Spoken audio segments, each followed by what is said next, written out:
Hello, friends! Wake up! I'm Joel and you're watching Peace in America.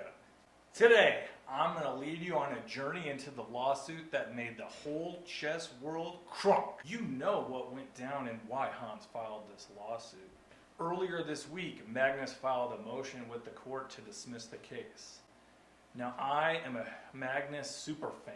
I love Magnus, but today is Hans's lucky day.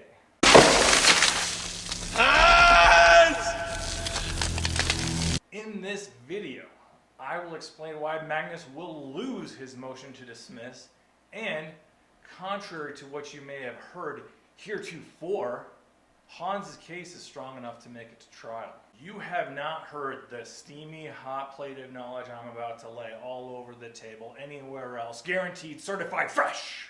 Here's the roadmap. First, I'll tell you my credentials. Second, we'll look at Hans's complaint. We'll get into the nitty-gritty of the legal details. I'm going to be focusing on the claims against Magnus, and I'll give you my evaluation from a legal perspective. I'll tell you what I think works and what doesn't work. And for these purposes, I will solely rely on the pleadings, motions, and orders that have actually been filed in the federal lawsuit. We'll evaluate the strength of Hans's defamation case, and I'll tell you what I think his strongest claim, tortious interference with business expectations, and why I think that claim may be strong enough to make it all the way to trial. Next, we'll review Magnus's motion to dismiss, which I predict will be in large part unsuccessful. We'll take a look at the defamation issues raised in that motion, and I will explain why, though I have some reservations and some doubts about whether Hans can actually ultimately win on this defamation case at trial, I still think it's strong enough to survive a motion to dismiss. Thank you so much for watching my video and being part of the conversation. Please let me know your thoughts and suggestions in the comments. We're just getting started here at Peace in America, and we're inviting you to join in on all the silly funness. We're going to cover a lot of material, and there will be plenty of opportunities to disagree. One of the beautiful things about the law is that people can see things in a different light. Whether they're big issues, small issues, there's all kinds of different perspectives to consider. I'll tell you how I think this will play out. And I might be right, I might be partially right, I might be partially wrong, I might be completely wrong. That's not the point. I'm not so worried about that. What is important to me is to help you understand the issues so you get a better sense about the truth of what is happening in this lawsuit. And I want to encourage you to think about the case, ask your own questions, and come up with your own answers. My credentials. Why should you believe anything I say or trust that I know what I'm talking about in this video? I'm sad you're making me have to admit this.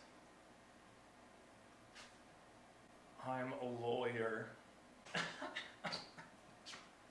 Lawyers come in all different shapes and sizes. I'm the type of lawyer that reviews the work of other lawyers. I specialize in assessing civil cases just like this one. I have years of experience of evaluating cases from their perspective of a neutral decision maker. I look at things the same way that a court does. So I'm not a judge, but when it comes to offering YouTube commentary from an objective legal standpoint, I'm the next best thing. You have not yet heard the legal side of the story. You may have heard Hans is seeking $100 million, but that needs to be understood in the legal context. A plaintiff creates a lawsuit by filing a complaint, so that should be understood as the best possible representation of the plaintiff's version of events. If you read a news story about Hans's complaint, that story will be about the best that Hans could come up with. There is more to the story, like how a defendant might respond, how a court might rule, and what the outcome of the lawsuit might ultimately be when it's all said and done. The complaint is the beginning of the story. Let's go to Hans's complaint. The complaint. So I have reviewed this complaint in detail, and my sense is that Hans's defamation claims will need to overcome some tough legal arguments if he's going to win. That's because these claims depend a lot on the status of Hans's reputation around the time of these events, which I'm concerned does not favor Hans. Also, Magnus has plenty of respectable arguments to make, such as he was telling the truth or he was just expressing an opinion. Now, whether those arguments end up winning the day or whether there's any merit to those arguments remains to be seen, but they will be made and they will be considered. I'll put it like this: if Hans does win his defamation claims, he will have earned it. I'm going to get a couple criticisms of Hans's complaint out of the way before I tell you what I actually think is good about the complaint.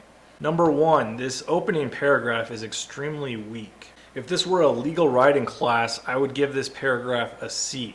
The point of an opening paragraph is to make a powerful first impression to help you win the case. Sure, this paragraph has some facts, but there's nothing about this paragraph that moves you, which means this is a blatant violation of the rule in writing, show, don't tell.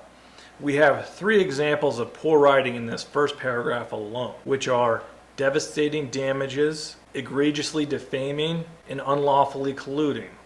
Well, Hans has filed a federal lawsuit against Magnus, so it's pretty obvious that Hans has come to the conclusion that whatever Magnus did, it was devastating, egregious, or unlawful. But to win, Hans has to explain why, and that's done by showing, not telling. Even though Hans did not do a good job in the first paragraph, he does get there later on, which I'll point out. But before that, I have a second criticism.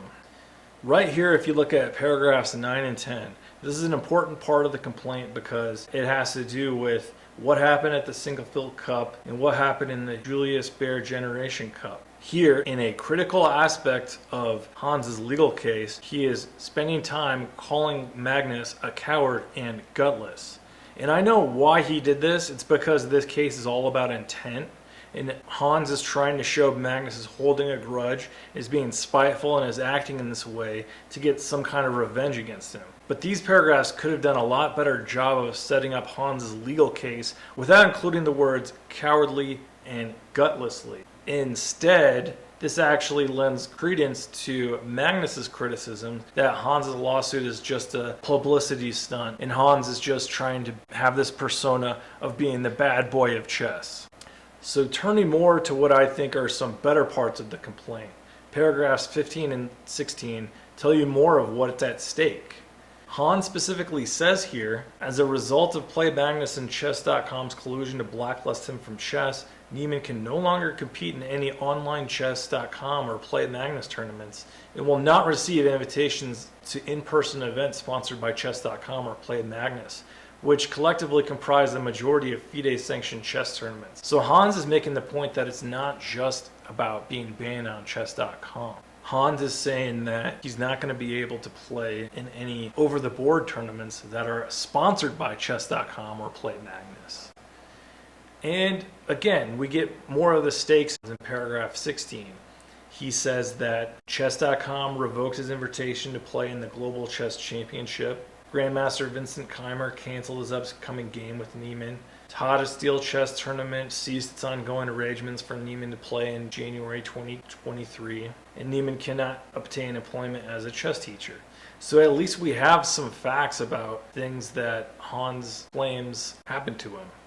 And finally, we get to the claims that Niemann is asserting against Magnus. Number 1, slander. Number 2, libel. These are defamation claims. Slander is more in the spoken form and libel is more in the written form.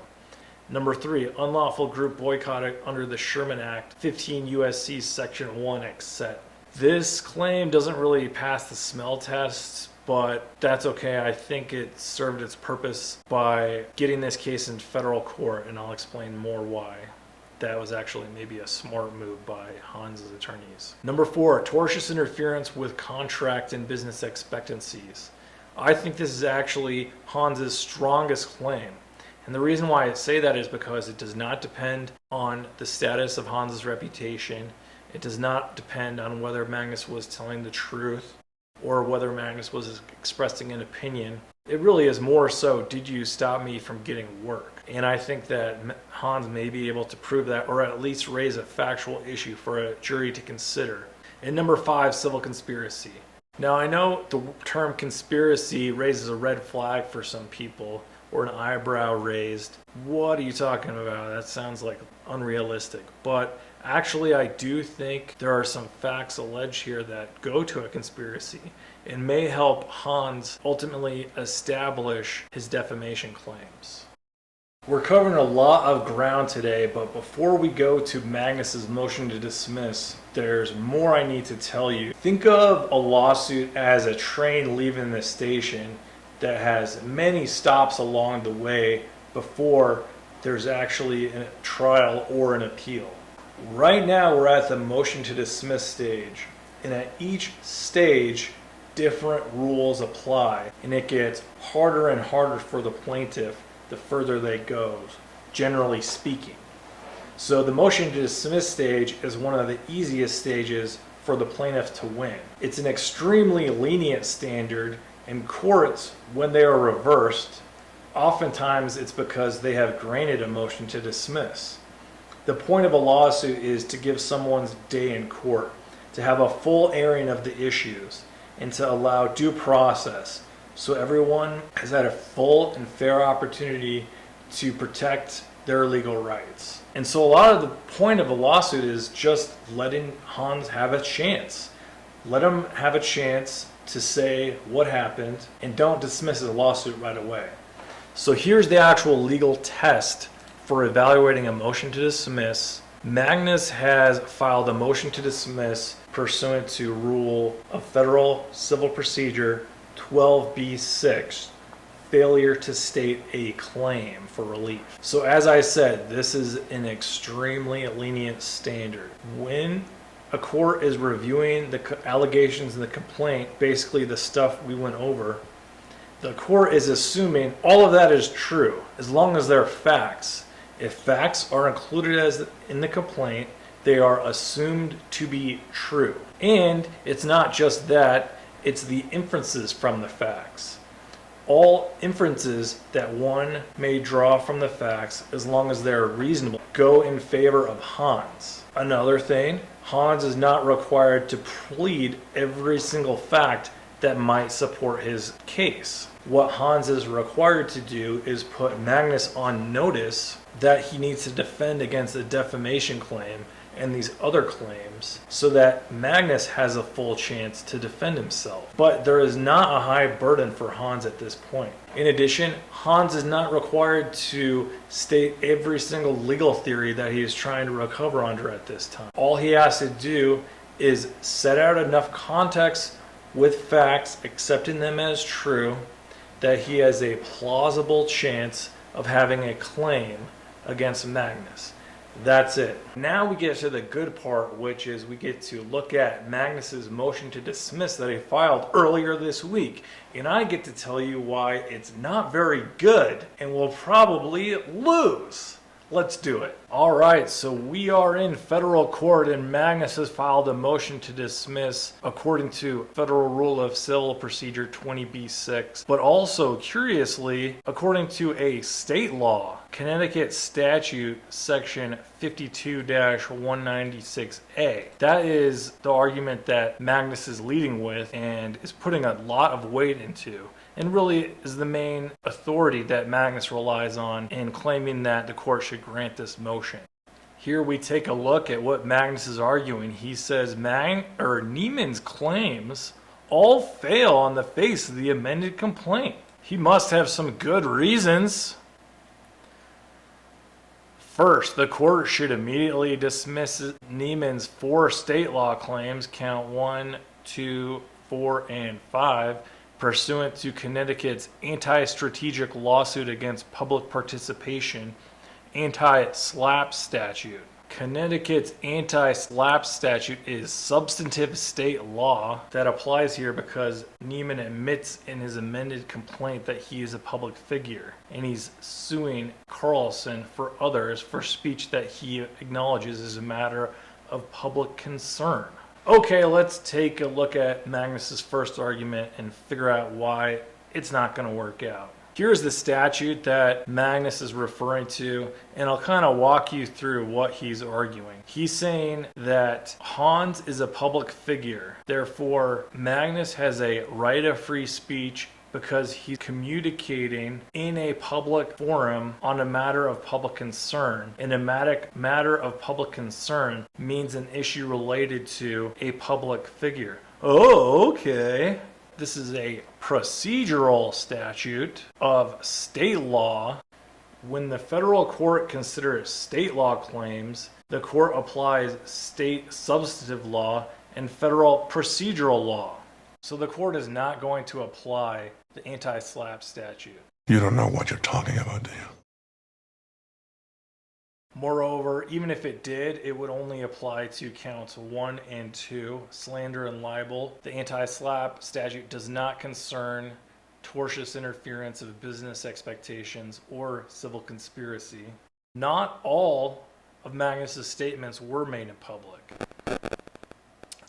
Hans's complaint talks about how Magnus, in private, tried to convince the tournament organizers of the Sinquefield Cup that Hans was cheating. In addition, a lot of Magnus's statements were too cute by kind of half disclosing this, half disclosing that, and implying that there were more information that was private. So this would only concern things Magnus did in public, and the complaint includes more than that. But okay, let's say I'm wrong and Magnus just has some great arguments in here, so let's take a look. One of the key cases Magnus is relying on here is this case, Primrose versus McGee. Niemann's allegations establish that he is a public figure, meaning that speech about him in that capacity constitutes a matter of public concern under Connecticut's anti-SLAPP statute. See Primrose.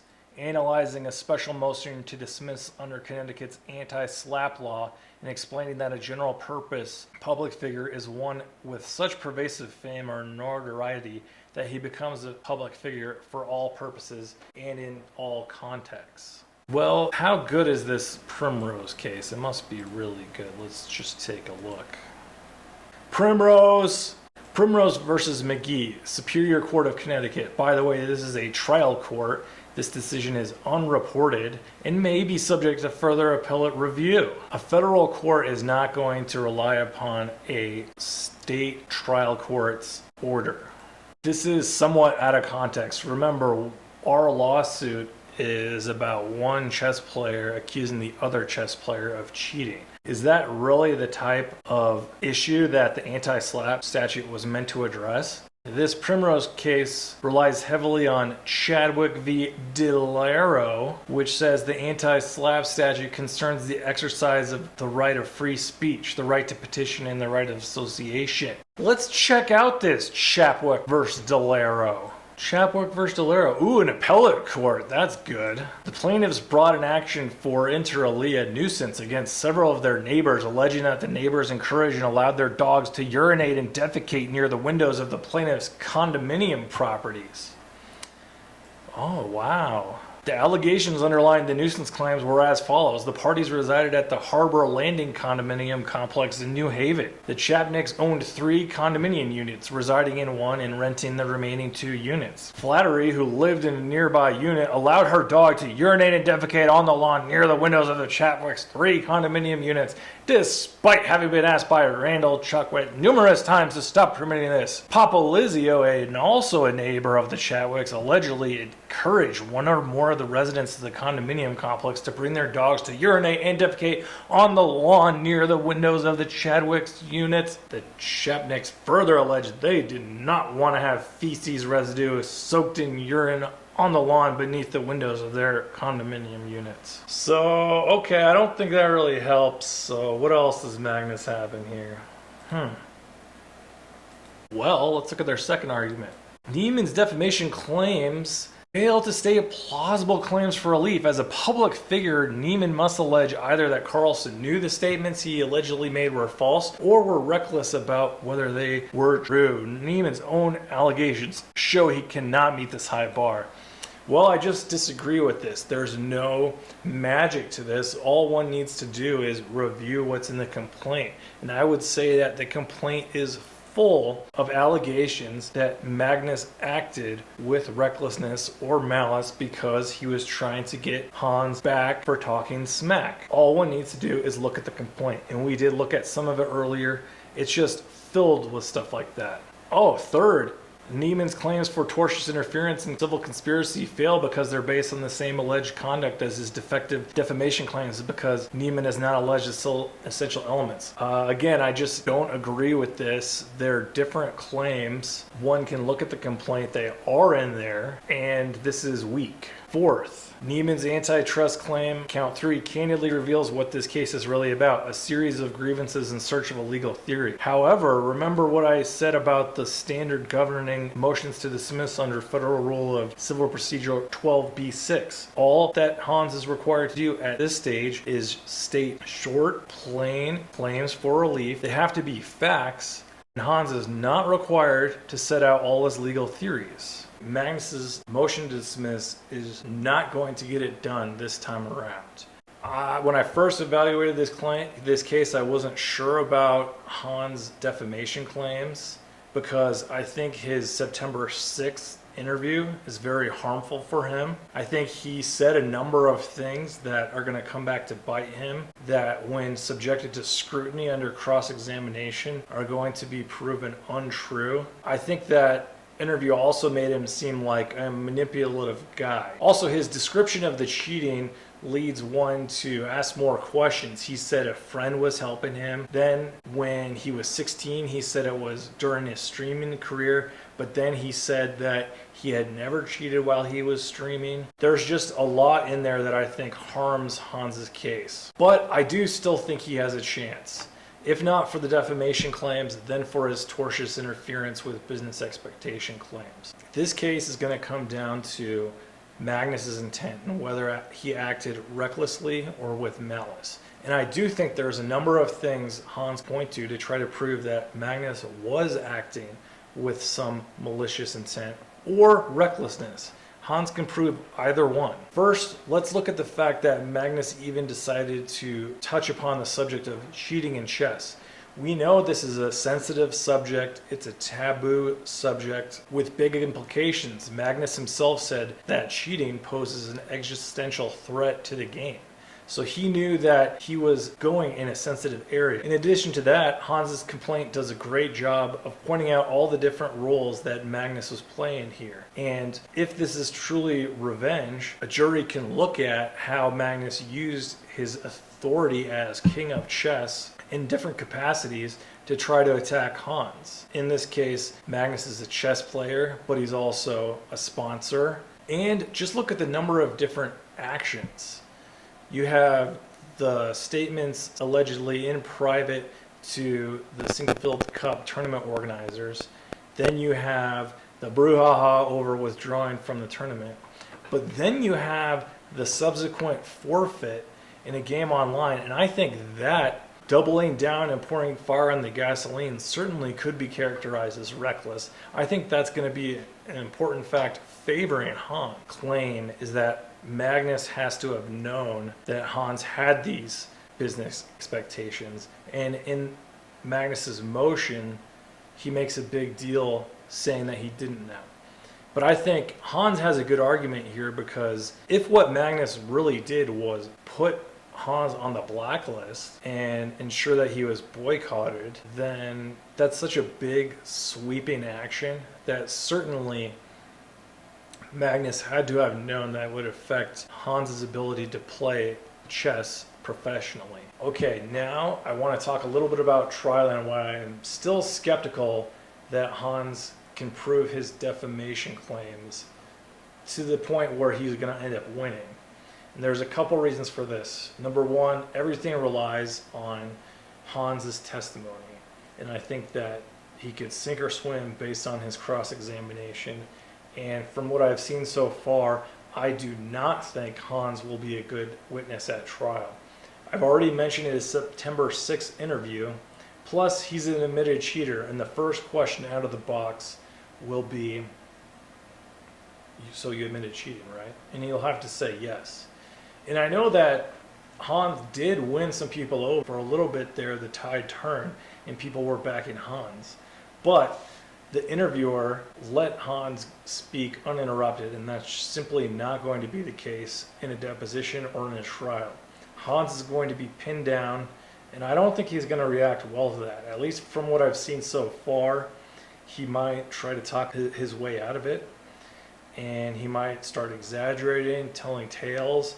I do think he comes off as that kind of witness based on what I've seen. So I hope that Hans's team doesn't think that his testimony will be a strength for them. But there may be a way to try to save that. It's called taking the sting out of it.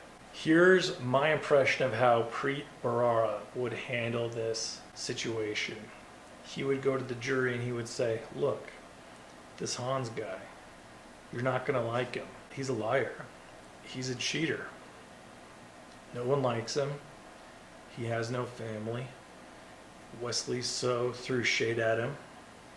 He's cuckoo, Looney Tunes for Cocoa Puffs nuts. He's Hans. He's a chess player. But Hans has rights.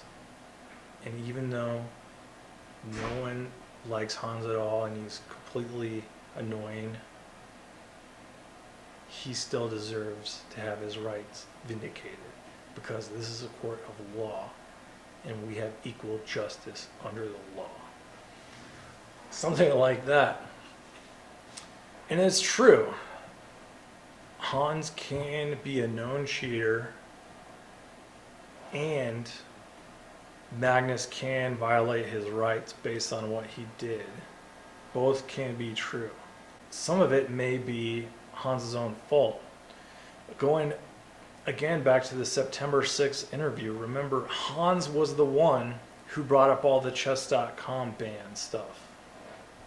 I feel like a lot of people were befuddled about why chess.com came out with its report about Hans's cheating, but I think what folks may have missed is Hans broke bad first.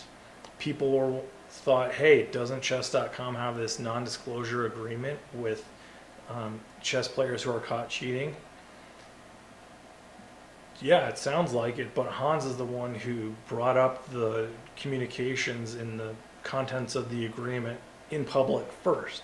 So that does give chess.com the right to correct the public record. Now, I don't know if it really was necessary for chess.com to do that. I think that a lot of the moves by chess.com and Magnus have been defensive moves. And really, did they need to do this is the thing. Would it really have hurt them at the end of the day if Hans just beats Magnus in a game, or if Hans gets away lying about what happened with chess.com? So instead, chess.com takes the sledgehammer against Hans and totally puts him on blast. And they said that the reason why they did it was because it was in the public interest. I think that I can see where they're coming from. Based on what I said earlier, I do think they have legal grounds to disclose basically the contents of their cheating agreement. That, hey, if you admit to cheating, we'll allow you back on.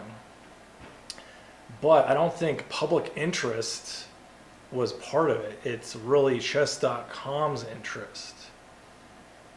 So they played their card, and it might have been an overplay, stronger than necessary. But anyways, I still think that it takes two to tango, and that by Hans bringing that up made this whole thing bigger, and it could have been defamation of a smaller scale had he not gotten so performative with his September 6th interview. That's why I think a jury could perhaps kind of split the baby, if you will. Juries do compromises all the time, and they may very well say, Magnus, you defamed Hans. And they may say, Hans, your character isn't so great. You do seem like a sketchy guy who cheats, and we don't trust you. We don't trust what you're saying. We're sorry that this happened to you, but You, sir, are awarded $1. So I really think it's in the party's best interest to settle. And the $100 million, I would think of that as a negotiating tactic called anchoring. There's a theory that if you are the one to put out the first number, that's an advantage, because once all the negotiating moves have occurred, the final move can be closer to your number. Let's say we each make 50-50 concessions. Well, because we started with your number, it's potentially higher than if chess.com put out the first number for $20 million or something like that. Part of the rationale is if Hans makes an offer for $10 million, he can say, hey, this is a good offer. You should accept this. I just came down 90%, buddy. I'm saving you $90 million, and I know you can afford it. But the reality is, at the start of the case, it wasn't worth $10 million anyways, and that's why they probably started with a number like $100 million. What I think is the case should settle for $1 million. Do I think Hans can win $1 million at trial? No. But there is some risk. I don't think it's chess.com is really paying for damage to Hans. It's just whatever time, money, expenses it's going to take to go to trial. Trial is expensive. They're going to have to divulge things about their company. It's going to take some time, and I don't think it's going to look great for chess.com, and they can afford it. So I would say put some money in Hans's pocket, pat him on the back, kick him in the butt, and say, this is over. So that's what I have to share with you folks today. I hope you learned something. I hope you stuck with me. This has been a labor of love. I really try to explain the case from a legal perspective, where it's headed, how it should end up. Magnus, I love you, but maybe you kind of didn't do what you should have. It's okay. You can still fix it.